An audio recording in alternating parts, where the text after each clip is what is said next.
Fighting two wars abroad, but it's easy to forget all of this when all the Democrats and the mainstream liberal media are talking about is a phony feud between Rush Limbaugh and Michael Steele. And here to share her thoughts on this is the author of the New York Times bestseller Guilty. Ann Coulter is back with us.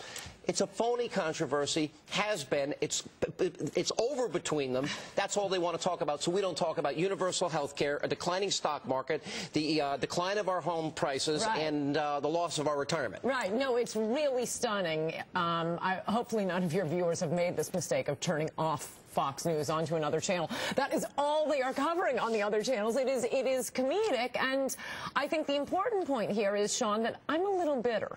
What does a girl have to do to get some love from the president? Obama used to attack you and me. I've got a book out. He's attacking Rush. So you want? What do I need? I thought we had a special bond. Well, all right, but let's get on a serious side of this here. How creepy this guy Santelli gives a speech. Are you listening, Mr. President? The next day, Robert Gibbs says, "Oh, I don't know what kind of house he lives in." Right. Jim Cramer.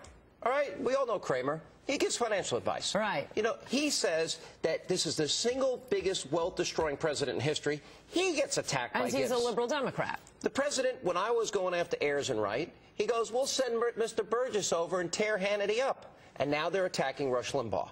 Here's my question. And do any of you have a book out? No. I'm sorry. Congrats on the book. Here's the question, a serious one. Is this an enemies list? Oh, yeah, but they always have enemies lists.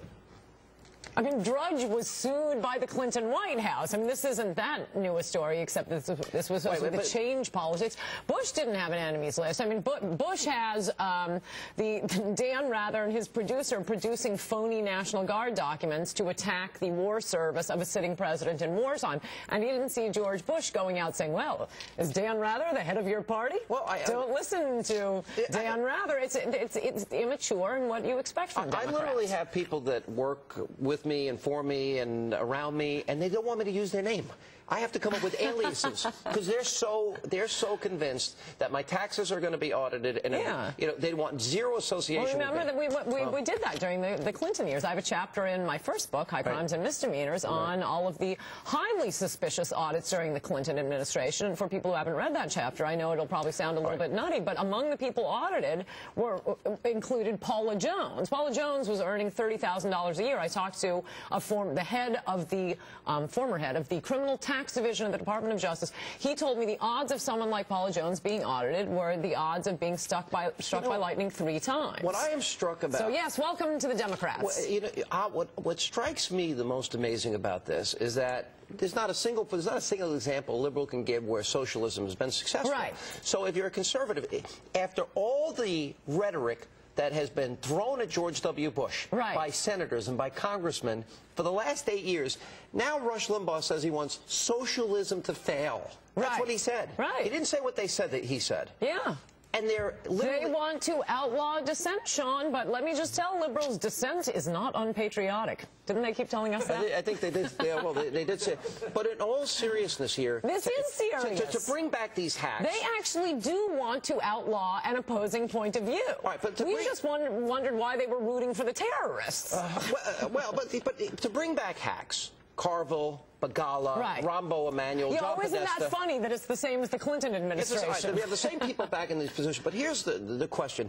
To bring these guys back and to have a strategy while the economy's going down, the way it is, and everybody who's worried about their money, and their plan is to say, all right, we don't have Bush to hate, we don't have Cheney to hate, so now we've got to find somebody that we can focus our hatred on. Why? So the country will be distracted? Is that the tactic? Yeah, I don't think it's working. I think people have noticed their 401ks have been cut in half. Also, I guess the So you think it backfires? You think this plan of theirs, this strategy backfires? Well, I also think it backfires in the sense of, I mean, just how absurd it is to start saying that this very popular, incredibly popular talk radio host, Rush Limbaugh, is the leader of the Republican Party. I mean, you just listen to it like a dog listening to a high-pitched noise. It just doesn't make any sense. No, of course he's not the leader of the Republicans. He's much bigger than that. But why not? Why can't we say? I would say he's the leader of the conservative movement in the country. Sure, but you know, every party needs its Navy SEALs and its diplomats and its politicians. And he's a Navy SEAL. You're a Navy SEAL. I'm a Navy SEAL. We don't want to be head of the party because then you have to go around calling Islam a religion of peace. police. We're not the politicians. All right, then let me ask this question. But why can't we say to them, well, is Oprah the head of your party? She actually campaigned with the guy. Okay, she's just a popular entertainer. Is she the head of the party? No, actually, because the head of their party is George Soros. So he's the equivalent of Rush Limbaugh, except Rush didn't collaborate with the Nazis. You're talking about Soros? Yes. As described in the last chapter of my book out now, Guilty: Liberal Victims and Their Assault on America. You're dying for Obama to attack you. You might have gotten there tonight. I'm thinking. What do I need to do? Well, he attacked you and I together way back in his book. Yeah, but I didn't have a book out then. Oh, okay. It has to be the right timing. All right. The next time he sends this guy to tear me up. Now, should I have taken that as a threat against my personal safety when he said, "We'll send Mr. Burris to tear Hannity up"? Was that a physical threat? Liberals would have interpreted it that way. Oh, they certainly would have. What is absolutely a physical threat is the way liberals are constantly publicizing conservatives' addresses. Last question. All right, you're going to go out on tour with Bill Maher. I used to like Bill Maher's show. Why is he so bitter? You're going to be on this. He's gotten angry. He's not a happy guy anymore. What's the matter with him? Well, I haven't seen him for a while since the Politically Incorrect went off air. I haven't seen him much.